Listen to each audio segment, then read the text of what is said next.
Yesterday, Tesla unveiled the new Tesla Cybertruck. And well, a lot of publications weren't necessarily kind about the new truck's look. And I mean, I don't blame them. I myself even turned to Michael Fisher, Mr. Mobile, who was standing next to me when it first came out, and went, that's gotta be a joke, right?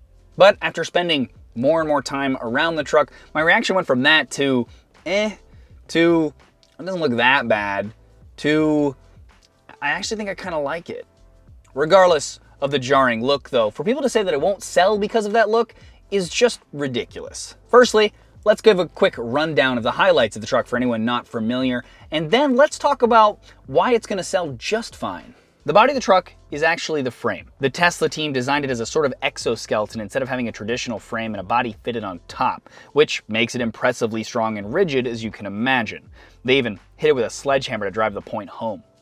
It also has an adjustable ride height that can adjust automatically based on the payload in the back, which has a limit of 3,500 pounds. Now in that bed, there are outlets to plug in tools, and even an all-electric ATV that will be sold as an option you can plug in back there as well, an air compressor to power pneumatic tools, which are often used on construction sites, and a metal tonneau cover that kind of reminds me of the Batmobile from the 1989 Batman movie.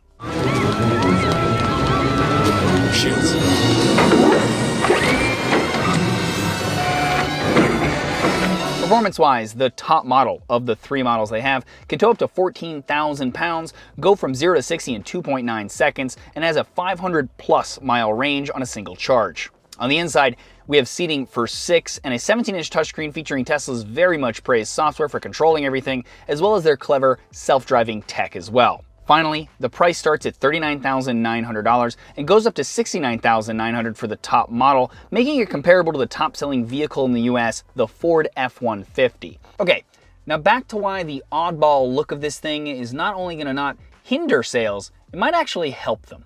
This is the Volkswagen Beetle. It is one of the top-selling cars and one of the longest-running production cars in history. It is also pretty ugly.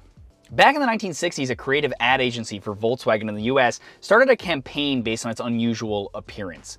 Ads claiming that ugly is only skin deep, showing the lunar lander and saying, it's ugly, but it gets you there, etc. Well, needless to say, it was a massively successful campaign.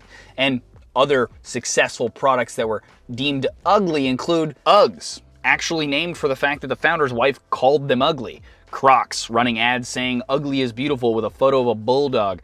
And even more recently, ugly produce campaigns, taking the less appetizing looking fruits and vegetables and using their appearance coupled with the fact that they taste just as good as the pretty ones as a selling point. And just as with those products, the Tesla Cybertruck is by most standards as functional, if not more functional, than other trucks on the market currently, despite its odd appearance, and the price sits basically where the top selling trucks do as well. On top of that, there's also the anti-fashion angle. People who will love it for its rejection of style to some degree, and the nonconformists who tend to hate anything that's mainstream in the first place. And let's not forget the almost fanatical following of Tesla owners in general.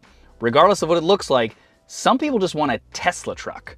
Now, some savvy people on Twitter even started checking the order numbers from when the pre-order page went up against more and more orders being placed as time went on.